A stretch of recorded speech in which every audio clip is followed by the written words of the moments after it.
Hello student, इस YouTube channel में आप सभी का स्वागत है। आज हम लोग रिलेशन एंड फंक्शन के अगले लेक्चर में आ रहे हैं। इस लेक्चर में आज हम लोग देखेंगे एक्सरसाइज 1.1 के 10 नंबर क्वेश्चन से आगे।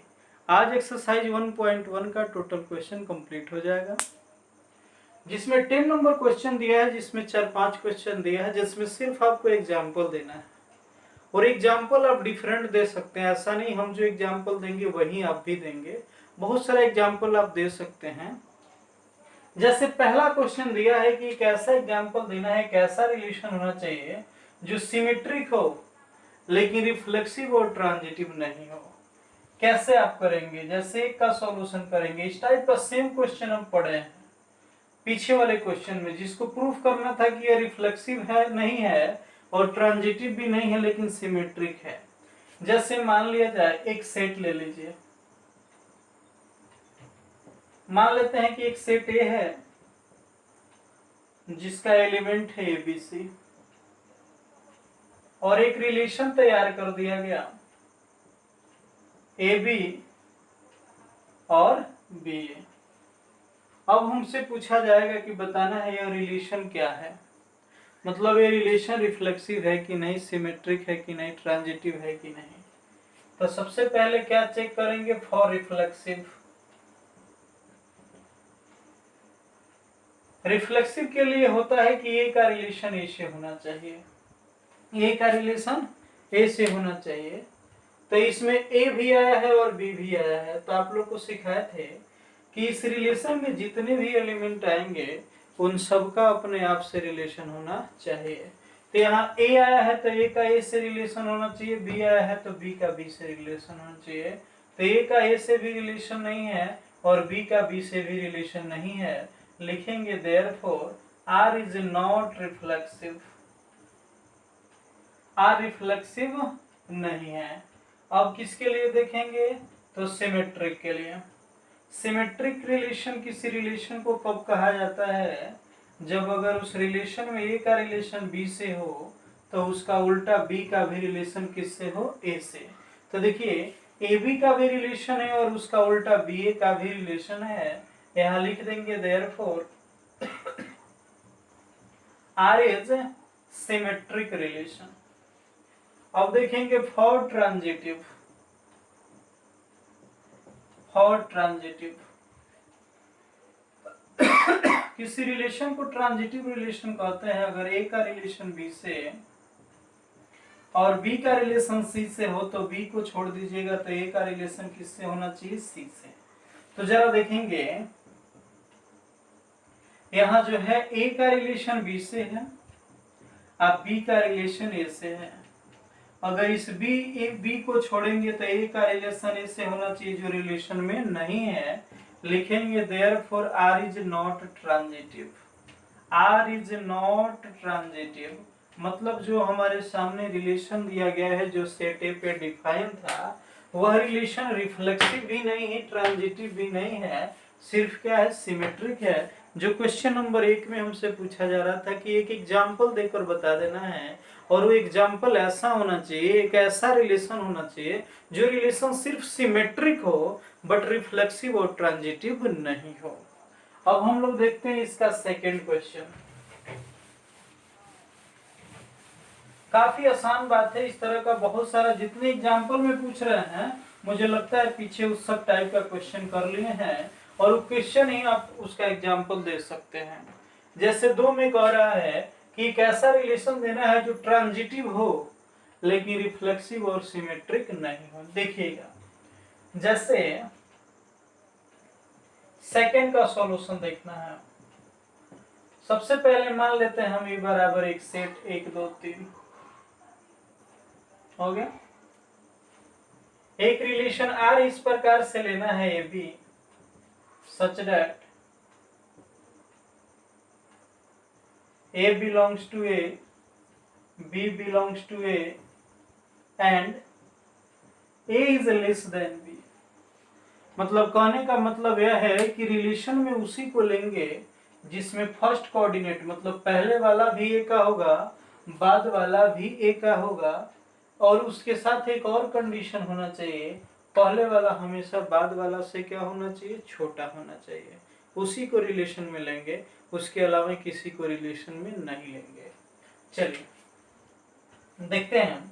तो रिलेशन में क्या क्या हो सकता है, जैसे एक एक तो हो नहीं सकता है क्योंकि एक एक से छोटा नहीं है, एक दो हो सकता है, एक तीन हो सकता है क्योंकि एक तीन से क्या है, छोटा है। इसके अलावा क्या हो सकता है, दो तीन हो सकता है क्योंकि दो तीन से छोटा है। इसके अलावा अब कोई रिलेशन नहीं हो सकता है। अब इस रिलेशन को हम देखेंगे कि यह रिफ्लेक्सिव है कि नहीं, सिमेट्रिक है कि नहीं, ट्रांजिटिव है कि नहीं। तो अगर रिफ्लेक्सिव देखेंगे तो किसी रिलेशन को रिफ्लेक्सिव रिलेशन कब कहेंगे, जब ए का रिलेशन किससे हो, ए से। तो जो देखिए इसमें एक भी आया है, दो भी आया है, तीन भी आया है, तो यहाँ ना एक का रिलेशन एक से है, ना दो का रिलेशन दो से है, और ना तीन का रिलेशन तीन से है। अगर है तीन को देखे हैं, अगर एको को नहीं होता तब भी रिफ्लेक्सिव नहीं होता। लिखेंगे therefore R is not reflexive, R is not reflexive हो गया। फिर देखेंगे फॉर सिमेट्रिक, सिमेट्रिक कब होता है, सिमेट्रिक रिलेशन कब होगा, जब ए का रिलेशन अगर बी से हो तो उसका अपोजिट बी का रिलेशन ए से होना चाहिए।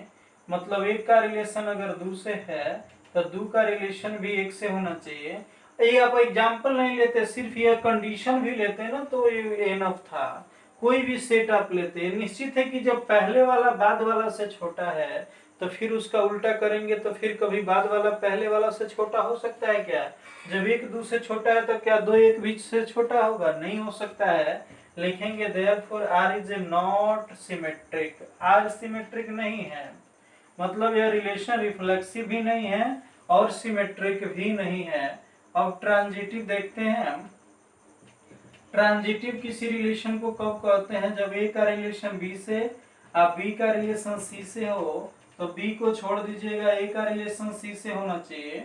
जैसे देखिएगा स्टूडेंट, एक का रिलेशन दो से और दो का रिलेशन तीन से, बिल्कुल यही कंडीशन चलता है। अगर ये दो दो को छोड़ते हैं तो एक का रिलेशन तीन से होना चाहिए, बिल्कुल इसमें है। अब क्या कर सकते हैं आप, एक का रिलेशन तीन से है, एक और कंडीशन बन रहा है एक एक वाला, नहीं यही एक कंडीशन बन रहा है यहाँ, क्योंकि दो दो यही दोनों कॉमन हो रहा है, इसी पे देखेंगे तो बिल्कुल ट्रांजिटिव है।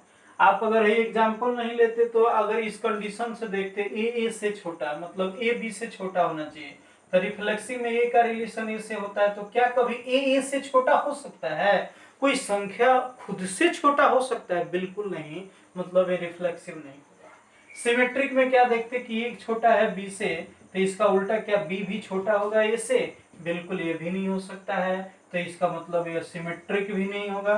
ट्रांजिटिव में क्या होता है, मान लीजिए कि ए छोटा है बी से और बी छोटा है सी से, तो ये छोटा है बी से, बी छोटा है सी से, बी को छोड़िएगा निश्चित रूप से ये छोटा होगा सी से। ऐसे भी कॉमन सेंस की बात है, अगर हम ऐसा सोचेंगे तो बिल्कुल ही ट्रांजिटिव होगा। तो यह रिलेशन रिफ्लेक्सिव भी नहीं है, सिमेट्रिक भी नहीं है, बट ट्रांजिटिव है। तो मैं नहीं चाहता कि और टाइम इसमें वेस्ट करने का, आप लोग बाकी क्वेश्चन का एग्जाम्पल खुद से दे सकते हैं। हम लोग नेक्स्ट क्वेश्चन की ओर बढ़ते हैं।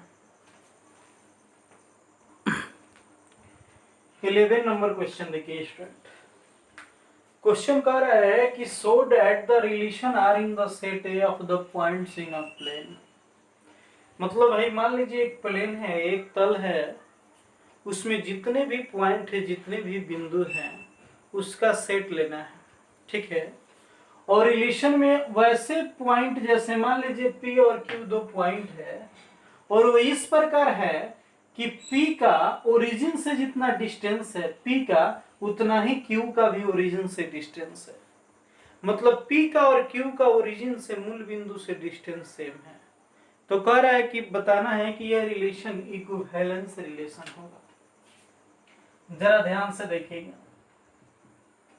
सपोज कीजिए ओरिजिन हो गया O, यहाँ मान लीजिए P पॉइंट मान लिए, यहाँ Q पॉइंट मान लिए, तो ओरिजिन से मान लीजिए अगर r डिस्टेंस इसका है तो इसका भी कितना डिस्टेंस होगा r। अगर एक और हम पॉइंट मान लेते हैं, अगर मान लीजिए q है, अगर t, इसका भी डिस्टेंस r होगा।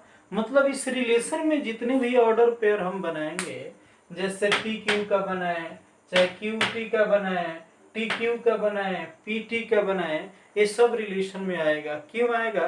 क्योंकि इन सब बिंदुओं का जो डिस्टेंस है ओरिजिन से सब क्या है, सेम है।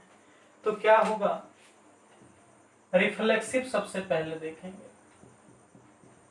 तो किसी रिलेशन को रिफ्लेक्सिव रिलेशन कब कहेंगे, जब P का रिलेशन P से हो। जरा देखिएगा, अगर इस Q का नाम P दे दिया जाए तो क्या जितना ओरिजिन से इस P का दूरी होगा उतना ही दूरी इस P का होगा कि नहीं? यहाँ लिख देंगे therefore R is reflexive. R क्या होगा, रिफ्लेक्सिव होगा। फॉर सिमेट्रिक, इस रिलेशन को सिमेट्रिक कब कहेंगे, जब P का रिलेशन Q से हो तो Q का भी रिलेशन किससे हो, P से। अब खुद देखो, ओरिजिन से जितना P का दूरी है उतना ही Q का दूरी है। अगर उसी बात को दोहरा दिया जाए कि ओरिजिन से जितना Q का दूरी है उतना ही तो P का दूरी होगा, क्या लिखेंगे, देयरफॉर R इज सिमेट्रिक। ये बहुत आसान बात है, सिर्फ क्वेश्चन को समझना है। लिखेंगे फॉर ट्रांजिटिव। इसके बाद से जितने भी क्वेश्चन मिलेंगे सब इसी टाइप के हैं। ट्रांजिटिव के लिए क्या देखेंगे, मान लीजिए अगर P का रिलेशन Q से है और Q का रिलेशन मान लीजिए T से है, तो Q को छोड़कर P का रिलेशन T से होना चाहिए। तुम खुद सोचो कि जितना दूरी है ओरिजिन से P का उतना ही दूरी है Q से का, जितना ओरिजिन से Q का दूरी है उतना ही दूरी ओरिजिन से T का है। अगर Q को छोड़ दे रहे हैं तो जितना दूर ओरिजिन से P है उतना ही दूर ओरिजिन से Q है कि नहीं? तो P और T का रिलेशन बनेगा कि नहीं? 100% निश्चित रूप से बनेगा। यहाँ लिख देंगे therefore R is transitive. R क्या होगा, ट्रांजिटिव होगा। इसके बाद आप लिख देंगे, लिखेगा here R is reflexive symmetric and transitive, therefore it is an equivalence relation। it is an equivalence relation। तो ये सब आसान क्वेश्चन है, ये कॉमन सेंस की क्वेश्चन है। जैसे उधर हम लोग एक क्वेश्चन देखे थे बुक वाला जिसमें पेज की संख्या बराबर था, सेम वही है, डिस्टेंस ओरिजिन से सभी पॉइंट का क्या है, बराबर है, तो निश्चित रूप से इक्विवेलेंस रिलेशन होगा। 12 नंबर क्वेश्चन है कि एक रिलेशन R डिफाइन करना है जो एक सेट A पे, और वो जो सेट A है वो ट्राइंगल का सेट है, ठीक। अब रिलेशन में वैसे ट्राइंगल को लेना है जहां दोनों ट्राइंगल सिमिलर होंगे, उसी को रिलेशन में लेंगे। जो सिमिलर ट्राइंगल नहीं होंगे उसको रिलेशन में नहीं लेंगे। इधर देखेंगे सॉल्यूशन में सबसे पहले रिफ्लेक्सिव देखेंगे। किसी रिलेशन को रिफ्लेक्सिव कब कहेंगे, जब T1 सिमिलर होगा T1 के। तो इधर देखिए, मान लीजिए दो ट्राइंगल है, अगर दोनों का नाम हम T1 मान लेते हैं तो निश्चित रूप से वो सिमिलर होगा। या कोई भी ट्राइंगल खुद अपने आप के सिमिलर होगा कि नहीं, तो निश्चित रूप से होगा। लिख देंगे देयरफॉर R इज रिफ्लेक्सिव। उसके बाद सिमेट्रिक देखेंगे। सिमेट्रिक रिलेशन क्या होगा, अगर मान लीजिए कि T1 सिमिलर है T2 के, T1 सिमिलर है किसके, T2 के, तो निश्चित रूप से T2 भी सिमिलर होगा किसके, T1 के। तो निश्चित बात है, तो जानने की बहुत जरूरी नहीं है, बहुत पहले हम लोग इस बात को जान चुके हैं कि अगर मान लीजिए T1 सिमिलर है T2 के तो T2 भी सिमिलर होगा T1 के। लिख देंगे देयरफॉर R इज सिमेट्रिक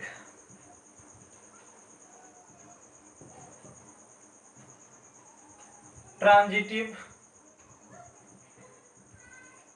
किसी रिलेशन को ट्रांजिटिव कब कहेंगे? जब मान लीजिए यहाँ कंडीशन है T1 और T2 के बीच में, T2 और T3 के बीच में, अगर T2 को छोड़ेंगे तो T1 और T3 का रिलेशन होना चाहिए। मतलब देखो तीन को त्रिभुज दिया है, पहला दूसरा एक दूसरे के सिमिलर है, दूसरा तीसरा के सिमिलर है, तो निश्चित रूप से पहला तीसरा के सिमिलर होगा। लिख देंगे देयरफॉर R इज ट्रांजिटिव। देखिए जब R रिफ्लेक्सिव भी हो गया, सिमेट्रिक भी हो गया, ट्रांजिटिव भी हो गया, तो निश्चित रूप से इक्विवेलेंस रिलेशन हो जाएगा। लिखेंगे वो है R इज रिफ्लेक्सिव सिमेट्रिक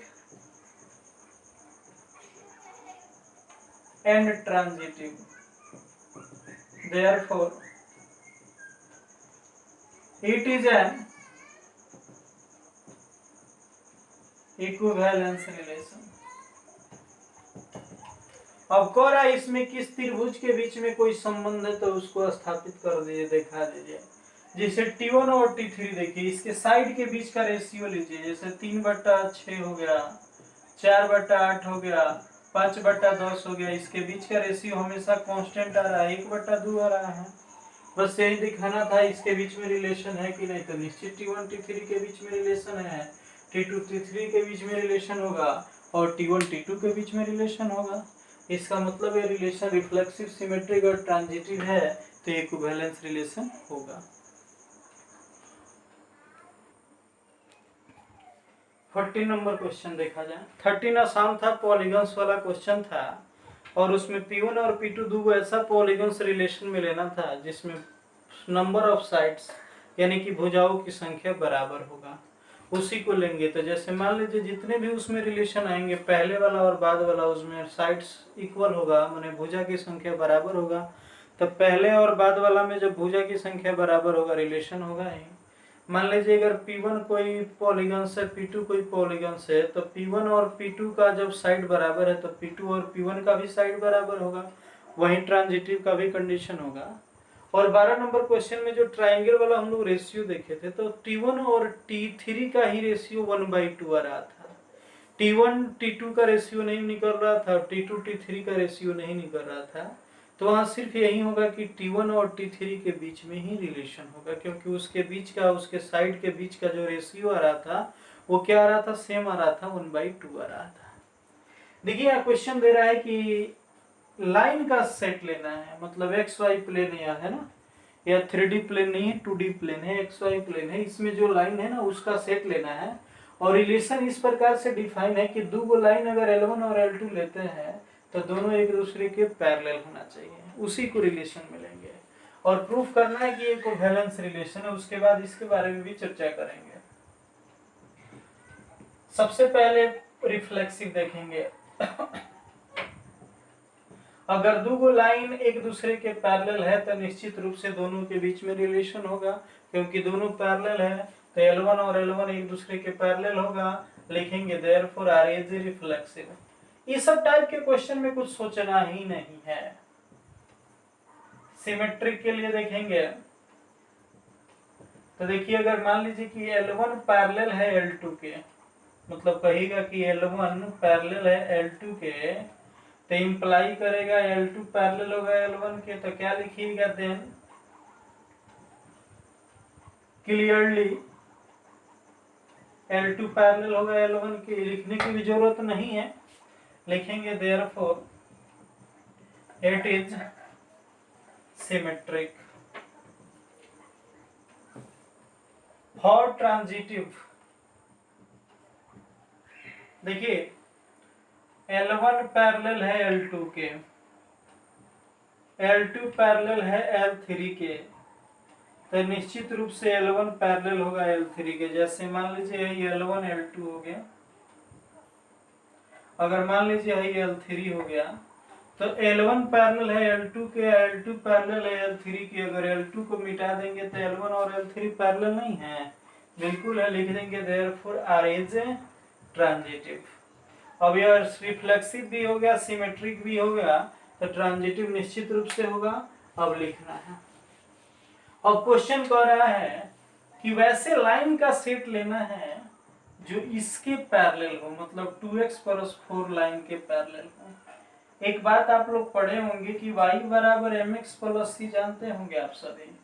जहाँ m जो होता है वह किसी लाइन का स्लोप होता है, किसी लाइन का ढाल होता है। मतलब x में जिस नंबर से मल्टीप्लाई होता है वो उस लाइन का ढाल होता है, वो उस लाइन के ढाल को बताता है। और हम सभी जानते हैं कि जब दो लाइन का अगर ढाल इक्वल है तो दोनों लाइन एक दूसरे के पैरेलल होगा। यानी कि दुनिया में जितना भी नंबर आप ले लीजिए, अगर उसका स्लोप 2 होगा तो वह इसके क्या होगा, पैरेलल होगा। जिसका स्लोप 2 होना चाहिए, क्योंकि यहाँ m बराबर कितना है, 2 है। यहाँ स्लोप इस लाइन का कितना है, 2 है। तो इसके पैरेलल दुनिया में जितना भी लाइन आप ले सकते हैं उसका सिर्फ स्लोप क्या होना चाहिए, 2 होना चाहिए। भाई 4 के जगह पे आप 6, 7 कुछ भी रख लीजिए। यानी कि आप लिख सकते हैं y बराबर 2x+k या 2x+c। यहाँ के जगह पर आप कोई भी इंटीजर ले सकते हैं। अगर यहाँ रखिएगा तो निश्चित रूप से जो लाइन आएगा वह 2x+4 के पैरेलल ही होगा, क्योंकि सिर्फ स्लोप से मतलब है। अगर दो लाइन का स्लोप बराबर है तो दोनों लाइन एक दूसरे के पैरेलल होगा। 15 नंबर क्वेश्चन देखिए, एग्जाम में कई बार पूछा गया क्वेश्चन। एक सेट दिया जिसके एलिमेंट क्या है, 1 2 3 4 है, और उस पर तैयार किया गया एक रिलेशन दिया है, और हमसे पूछा जा रहा है कि इस चारों में से बताइए कौन सा रिलेशन। तो जो भी रिलेशन है उसमें यही हमसे पूछा जा रहा है कि रिफ्लेक्सिव है कि नहीं, और सिमेट्रिक है कि नहीं, और ट्रांजिटिव है कि नहीं। तो हम देखते चलते हैं कौन होता है। किसी रिलेशन को रिफ्लेक्सिव कब कहते हैं, जब ए का रिलेशन ए से, मतलब सबसे पहले इस रिलेशन में देख लेंगे कौन कौन एलिमेंट आया है। जितना भी एलिमेंट आया है उस सब का खुद से रिलेशन होना चाहिए। तो उसमें 1 आया है, 2 आया है, 3 और 4। तो 1 का 1 से, 2 का 2 से, 3 का 3 से, 4 का 4 से रिलेशन है। मतलब यह रिफ्लेक्सिव है। रिफ्लेक्सिव है यानी कि यार is symmetric and transitive but not reflexive. यहाँ नॉट होगा ना, यहाँ नॉट होगा, एक मिनट। सी में नॉट रिफ्लेक्सिव, इसका मतलब रिफ्लेक्सिव नहीं होना चाहिए। इसका मतलब सी नंबर ऑप्शन बिल्कुल गलत है, क्योंकि यह रिलेशन रिफ्लेक्सिव है और इसमें कह रहा है कि वो रिफ्लेक्सिव नहीं होना चाहिए। यानी कि हमारा जो आंसर होगा इसी तीनों में से कोई होगा, सी तो कभी नहीं हो सकता है। अब देखेंगे सिमेट्रिक। सिमेट्रिक कब होता है, जो हो उसका उल्टा भी होना चाहिए। तो 1 1 का उल्टा यही होगा, 2 2 का उल्टा यही होगा। 1 2 का उल्टा 2 1 होना चाहिए जो कहीं भी नहीं है। 1 2 का उल्टा 2 1 होना चाहिए जो कहीं नहीं है। 2 1 नहीं है मतलब सिमेट्रिक नहीं है। यहाँ से देखो नॉट सिमेट्रिक, यह तो सही है। यहाँ कह रहा है R is reflexive and symmetric. R reflexive और सिमेट्रिक होना चाहिए और सिमेट्रिक नहीं है, ये कट जाएगा। कोई रिलेशन सिमेट्रिक नहीं होगा तो कभी इक्विवेलेंस नहीं हो सकता है। अब इसके आगे तुमको देखने की जरूरत भी नहीं है, क्योंकि इसमें नॉन ऑफ दीज ऑप्शन भी नहीं है। तो क्या होगा, रिफ्लेक्सिव है, सिमेट्रिक नहीं है, एक ऑप्शन ही बच रहा है। इसका मतलब ये ट्रांजिटिव भी होगा। हमारा बी नंबर ऑप्शन सही होगा। अगर यहाँ नॉन ऑफ दीज ऑप्शन रहता तो हम सोचते, तब ट्रांजिटिव चेक करते। तो ये निश्चित रूप से ट्रांजिटिव हुआ। कैसे, इस 2 2 को छोड़िएगा तो 1 2 होना चाहिए है, ठीक। फिर अब 3 3 को छोड़िएगा 1 3 होना चाहिए है। इस 3 3 को छोड़िएगा तो 3 2 होना चाहिए है। फिर इस 3 3 को छोड़िएगा तो 1 2 होना चाहिए, 1 2 है, मतलब ट्रांजिटिव भी है। मतलब यह रिलेशन रिफ्लेक्सिव और ट्रांजिटिव है लेकिन सिमेट्रिक नहीं है। अब हम लोग देखते हैं नेक्स्ट क्वेश्चन। चलिए लास्ट नंबर क्वेश्चन एक्सरसाइज 1.1 का, और शायद इसी साल या पिछले साल पूछा हुआ क्वेश्चन है। कर एक रिलेशन आर है जो सेट एन पर डिफाइन है। एन मतलब जब भी होगा तो नेचुरल नंबर। देखिए कंडीशन क्या कह रहा है कि उस रिलेशन में ऑर्डर पेयर इस प्रकार होना चाहिए जहां पहले वाला बाद वाले से 2 कम होना चाहिए, यानी कि जो पहले वाला कोऑर्डिनेट होगा वो बाद वाले से कितना कम होना चाहिए, 2 कम होना चाहिए। पहले वाला बाद वाला से 2 कम होना चाहिए, काट दीजिए क्योंकि पहले वाला बाद वाला से 2 कम होना चाहिए, पहले वाला बाद वाला से 2 कम होना चाहिए। इसका मतलब यहाँ बी और डी ऑप्शन हो ही नहीं सकता है। जब भी होगा तो ए या सी होगा। अब ए या सी में देखिए कंडीशन और दिया है, बी 6 से बड़ा होना चाहिए, यानी कि बाद वाला 6 से बड़ा होना चाहिए। तो क्या 4 6 से बड़ा है? नहीं, ये भी काट दीजिए। हमारा ऑप्शन कौन सही होगा? सी नंबर, यानी कि इस क्वेश्चन का आंसर सी होगा। तो स्टूडेंट इस प्रकार से हम लोग एक्सरसाइज 1.1 यानी कि रिलेशन को कंप्लीट कर लिए। अब कल से बहुत ही बेहतरीन टॉपिक फंक्शन का स्टार्टिंग होगा।